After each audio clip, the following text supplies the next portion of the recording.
Hugo, hindi ko na mabilang kung ilang beses na ba ako nakaraos sa pagninig namin sa pangalawang gabi ko sa bahay niya.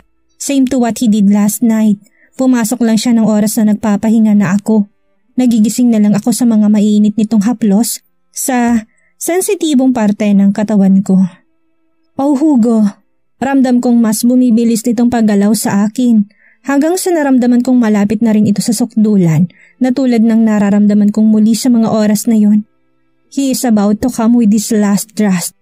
But before he finally releases his length, in my core ay naagapan ko kagad itong lumayo sa aking katawan. I also snake my legs around his waist. Kumunot ang noo niya at seryoso nakatingin sa akin pero hindi niya pinipigilan ang pagdaloy ng kanyang cam sa loob ko. You are free to explore your juice anytime you wanted. Mas lalong nangunot ang noo nito sa sinabi ko. I am secure and safe now. At hindi mo din ako mabubuntis kahit ipasok ko pang lahat. You really did your plan, ha? Yeah, even if you didn't agree that injectable birth control plan. Mas okay na rin tong ginawa ko't isa pa, pabor din to sa'yo. Para mas masatisfy ka sa katawan kas your bed warmer. And also it is a safe way para hindi ako mabuntis na anak mo kung sakali man. Sabi ko tumiwas ako sa mga titig niya. Kahit na wala ka sa ganitong method, hindi ko pa rin nahayaang mabuntis kita, Adeline. Tandaan mo yan. And I'm not even insane para bumuo ng anak sa'yo. Sabi niya tapos binaba niya agad yung katawan niya sa gilid ko. Bumuntang hininga ako, eyesight at tumagilid ako pahiga paharap dito. Agad ko ring hinilang puting kumot at tinakip sa aking kahubaran. Hindi ako nagpakita ng kahit anong sakit at lungkot na nararamdaman ko sa loob ng dibdib ko. Sa halip ay ngumiti ako ng matamis sa kanya. Huwag kang mag-alala, Hugo. Hindi mangyayari yun for sure. Hindi pa rin kasi talaga ako handang maging ina. Gustuin ko man pero hindi pa talaga pwede. Kahit may kadiliman ng silid ko at lampshade lang ang tanging bukas na ilaw, ay tanaw ko pa rin ang seryosong mga titig nito sa akin. You want to know why? Kung bakit hindi pwede? Wala akong pakialam sa rason mo, Adeline. Ayoko ring marinig. Isa lang naman ang dahilan kung bakit, right? Ang magamit mo pa rin yung katawan mo para sa mga luho mo sa buhay. O okay, kung yan ang gusto mong isipin sa akin. Pero isa lang masasabi ko, sana hindi ka maging bulag sa katotohanan. May pera ka, hindi ba? And you have many connections to know the truth. Sana, Hugo, I won't do that shit investigations again. Minsan ko nang nalaman ng sagot, Adeline, at hindi ako magsasayang ng pera ko para lang paimbestigahan ka. Nakita kong tumayo siya at umalis sa kama. Inabot itong white towel at pinulupot sa kanyang bewang, saka ito humarap sa akin. At tama nang minsang naging tanga ako sa paghahanap ko sa iyo noon. Piping na patitig na lang ako sa kanya sa pag-alis sa loob ng silid ko. Napasinghap ako't mariing napabuntong hininga nang ibalibag nito pasara ang pintuan. Kinagat kong ibabang labi ko't unti-unting tumulong mga luha ko. Kung alam mo lang sana sobrang hirap ng mga pinagdaanan ko noong umalis ako. Masasabi mo pa kaya yan sa akin ngayon? Iinsultuhin mo pa rin kaya ako ng paulit-ulit at tatratuhin mo pa kaya ako ng ganito kasakit ngayon? Dahan-dahan akong humihikbi. Sana makinig ka naman sa akin. Kasi masakit na, Hugo. Sana kakayanin ko pa rin ang lahat ng pagmamaltrato mo ng ganito sa akin ngayon. Sana kayanin ko pa rin lahat ng sakit dito sa loob ng puso ko. Sana maayos ko pa itong sirang puso ko. Tahimik ako humihikbi dahil ang sakit ng nararamdaman ko'y talagang mahirap tiisin. Gustuhin ko mag-explain sa kanya ng buo at detalyado kung pag-amin pero sa paano bang paraan. Paano ko ba siya papaliwanagan kung bulag na siya sa totoong dahilan ko noon? I know it's also my fault dahil hindi ko man lang noon nailahad sa kanyang resulta ng pagpapacheck up ko sa doktor. And I also know it's his father. Pinakain siya ng kanyang ama ng mga maling detalye tungkol sa totoong nangyari sa akin na hindi totoong humingi ako ng pera kapalit ng paglayo ko sa kanya noon. Mayaman sila't ako, isang hamak lang na babae ni Hugo. Kaya kayang-kaya nilang gawin mali ang totoong nangyari sa akin. Alam ng Diyos kung gaano ko siya kamahal at hindi ko kayang mabuhay nang wala siya. Inamin ko naging duwag ako dahil sa natuklasan kong tungkol sa lumulubhang sakit ko noon. Inaasam ko pa rin may tatama ko ang lahat. Maybe someday, umaasa ako makikinig at pakikinggan pa rin niya ang buong side ko. Tunog ng alarm clock ang nagpamulat ng mga mata ko sa Lunes ng umagang yon. Nag-iinat muna ako ng ilang minuto saka tumayo't pumasok sa banyo ng silid ko. Naligo muna ako bago inihanda ang almusal ko o hindi kayang almusal namin. Bahala na kung sasaluhan niya kung kumain o hindi. Basta susubukan ko pa rin ayain siya at saluhan niya ako ng kahit minsan lang. Kahit hindi araw-araw, basta mapaunlakan niya lang ako na saluhan ako kahit konting minuto lang o kahit inumin niya lang ang kapeng tinitimpla ko para sa kanya. Napabuntong hininga ako habang sinusuri ang almusal sa mesa. Pinaghahandaan ko pa rin ito kahit hindi ko alam kung gusto pa rin niya hanggang ngayon. Pero alam kong itong paborito niyang almusal, baka mamaya saluhan na niya ako ngayon. Masaya kung pinagluto siya ng carrot hot cake with a special aroma of vanilla and cream flavor. Nagluluto din ako ng steamed hotdog at scrambled egg at nag-toast na rin ako ng sliced bread para sa akin.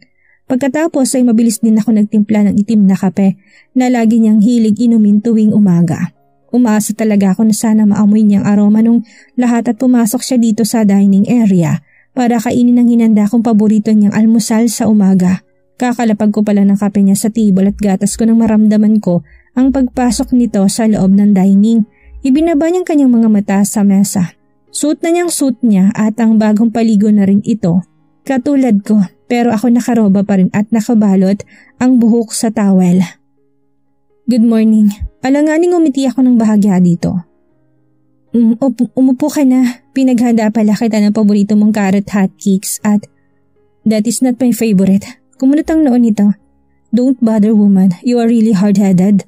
Ginagawa mong lahat para makuha mong atensyon ko. Stop it, Adeline. Saka ito tumungo sa ref at kumuha ng malamig na tubig. Hindi na lang ako kumibot, pinagmasdan ko na lang ito. Pero nakakasama ng loob talaga. Kasi may tubig na naman din sa lamesa, ngunit mas ginusto pa rin itong kuhanan ng sarili niya. Hugo, tawag ko sa kanya na makitang palabas nito ng dining area. Humarap to sa akin. Please, even it is hard pleasing you. Pero magbabaka sakali pa rin ako. Please, kahit isa man lang sa mga niluto ko, tikman mo. Kahit isang higop lang din sana ng kapeng ginawa ko para sa'yo, inumin mo, please. Parang nagmamakaawa ako this time. Please, umiling lang siya. Hindi ako nagugutom. Next time, don't do this again. Magluto ka lang ng para sa'yo. Sabi nito na ikinakurap at ikinalunok ko ng mariin. Hindi mo kailangang i-please ako para lang makasama kita sa pagkain mo. Dahil hindi mangyayari yun. Mark that on your mind, Adeline. Stop getting my attention. Tapos tumalikod siya para iwan ako. Gaano ba kalaki ng kasalanan ko at ng galit mo sa akin para ganituhin mo ko ngayon, Hugo? Why is it so hard to please you right now? Huminto ito sa pagakbang. Hindi ko naman ginustong iwan ka noon nang walang paalam eh. Hugo, please, believe me. Mahal, wala akong oras sa mga drama mo, Adeline. At itatak mo sa isipan mo, babae. Huwag mo labagin ang alinman sa mga aking mga patakaran. Hindi mo makukuha ang loob ko sa pagpapa-impress mo sa akin. Stop it. Dahil nakakairita. Pagkatapos ituluyan niya na akong iniwan. Tulad na nangyari kahapon, ako na lang ulit ang kumain ng mga pinagluto ko para sa aming dalawa. Pinilit ko pa rin kumain kahit hindi ko malunok ang mga pagkain sa lalamunan ko dahil sa sobrang sama ng loob ko sa umagang ito. Nagsisimula na akong tapusin ang breakfast ko. Nilagay ko na lang ang lahat ng yon sa white transparent Tupperware at nilagay yun sa isang paper bag. Naisip ko kasi ipamigay na lang sa mga batang nanlilimos sa gilid ng kalsada kaysa itapon ko mga yon. After I fix myself ay lumabas na ako ng bahay at lumulan agad sa kotse ko. Oh shit, nakalimutan kong hingin sa kanyang gate access ng sasakyan ko. Malalate na talaga ako pag maghihintay pa ako ng taxing dadaan. Pero wala naman akong magagawa kung hindi mag-commute at maghintay sa labas ng sasakyan ko. Pagkalabas ng gate ay naglakad-lakad na lang muna ako habang nag-aabang ng masasakyan. Sa tingin ko kasi sobrang madalang ang taxi nakakapasok sa subdivision na yon dahil siguro lahat ay may kanya-kanyang sasakyan. After a 5-minute walk ay may kotseng pumito at huminto sa may tabi ng dinaraanan ko. Hop in. Biglang bumilis ang pintig na puso ko nang malingunan ko si Hugo sa bukas na bintanang yon. Ha? Move immediately, woman. Malilate tayong pareho, he says. Napalunok ako at umikot agad sa kabilang pinto ng kotse nito. I have no choice kung hindi makisakay dito dahil baka nga malate na talaga ako. Thanks. Sambit ko na makapasok na ako sa loob na sasakyan niya. Hindi ko to tatanggihan, wala kasi ako masakyan.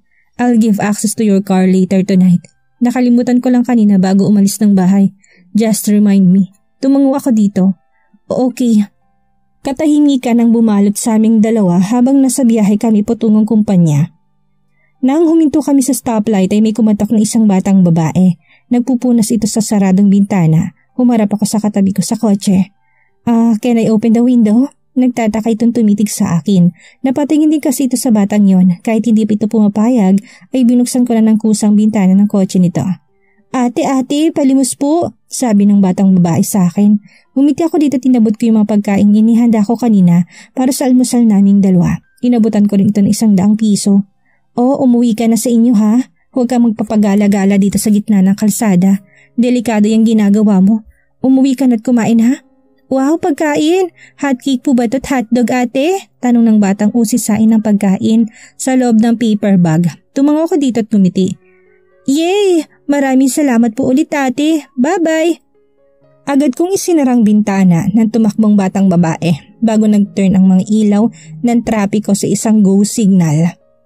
Sa ginagawa mo, mas nilulugmok mo sila sa ganyang paghahanap buhay. Bigas ni Hugo habang in-start niyang makina. You don't have to give her money. Pagkain nyo lang ang kailangan nila. Ginagawa mo rin tamad ang mga magulang nila. Dagdag pa nito, humarap ako dito. Hayaan mo na, money is nothing, right? Muntong hininga ako sa katumanaw sa malawak na kalsada. Minsan na rin ako naging ganyan noon. And yeah, money and food, that's all I need that time. Pero tama ka rin, dahil para sa akin noon mas importante pa rin ang pagkain kaysa sa pera. Mapait akong ngumiti nang maalala kong sarili ko noon.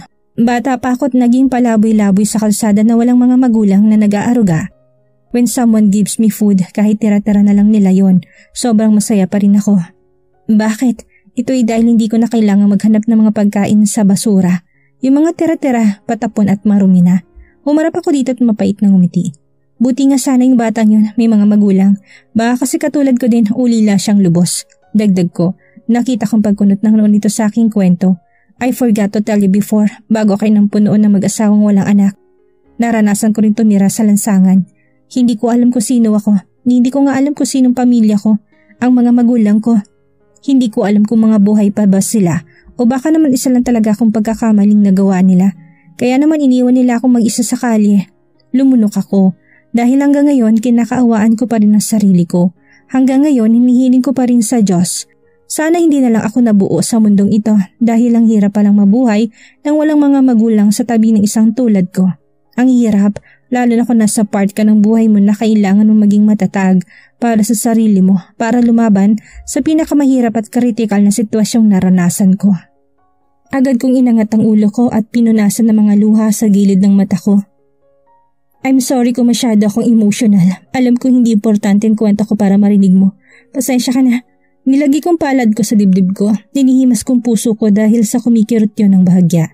Hindi na ako muling nagsalita pa pagkatapos kong may kwento ng hindi sinasadyang buhay at naranasan ko noong bata pa ako.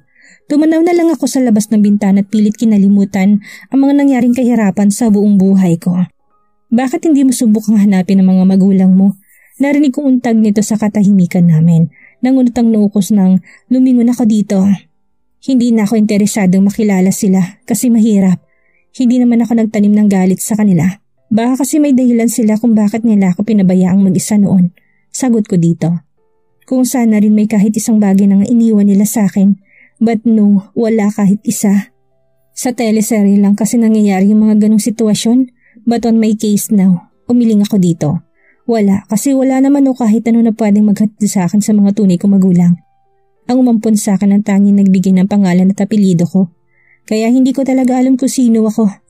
Tama ka, I'm nothing. Dahil lahat ng tuko sa akin ay hindi totoo. Gaya ng lagi mo sinasabi't inaakusa mo sa akin, I'm a fake and a nobody. Mapait akong dagdag sa sinabi ko dito. Narinig ko siyang bumuntong hininga nang napakalalim habang nagmamaneho. Gusto mo bang mahanap ang totoo mong mga magulang? Umiling ako. No, dahil ginawa ko na rin yan noon pero wala talaga. So kontento na akong ganito na lang ako at pinandigan ko tong pagkatao ko bilang ako ngayon. Sagot ko dito. Legal naman ang late registered papers ko sa munisipyo. So as of now, kontento na talaga ako sa kung sino ako sa pangalan dala ko bilang Adeline Cruz. At least marami pa rin nagbago sa akin and I'm really blessed of what I have right now. Masasabi ko napakaswerte ko pa ring tao. Nagtamang mga mata naming dalawa nang lumingon ito sa aking pagkahinto niya ng kotse sa pribadong parking area ng kumpanya niya. Thank you. Dahil bahagi ka ng mga taong tumutulong sa akin para magkaroon ng matagumpay na buhay ngayon. Masayang masaya ako dahil nakilala kita. Ang isang napakabait at mapagmahal na tao noon sa buhay ko na handang tulungan ng pagbangon ko. I smile a bit. Bigla ko naisip ang pinagsasabi ko dito. Tumigil ako bago ko pa siya magalit. Come on Hugo, malilate na pala tayong pareho. Mauna na ako sa'yo. Binuksan ko sa sasakyan para sa sarili ko tagad akong lumabas. Salamat sa pagsakay. Kumindot ako bago sinarang pinto ng kotse niya. Hi Mama Adeline, magiliw na pagbati agad na bumungod sa akin ang secretary ni Mrs. Sanchez na si Aurora. Hi Aurora, nandiyan ba si ma'am? Tanong ko dito, pagkahinto ko sa tapat ng table nito. Yes, nasa loob ho ma'am. Busy ba siya ngayon? Hindi naman ho ma'am, pero nasa loob ho yung anak niyang si Sir Soren. Sagot dito sa akin, okay, sige pasok na muna ako sa loob ha. Okay ma'am. Bumutong hininga muna ako sa kakumatok ng 3 beses at pumasok sa tanggapan ng lady boss ko. Hi ma'am, can I disturb you for a while? Intro ko kagad habang lumalapit sa direksyon ng mga to. Hey Adeline, of course, you can. Upo ka muna iha. Hi, nakita kong agad ang galak sa mga mata ng binatang katapat ko sa upuan. Hi Mr. Sanchez. It's Soren Adeline. Pagtatama agad dito sa akin. Oh, I forgot. Pasensya na, hindi kasi ako sanay. Gumiti pa rin ako dito kahit pa naiilang ako nakausapin to. It's okay. Mom, alis na muna ako at nang makapag-usap kayong dalawa ni Adeline.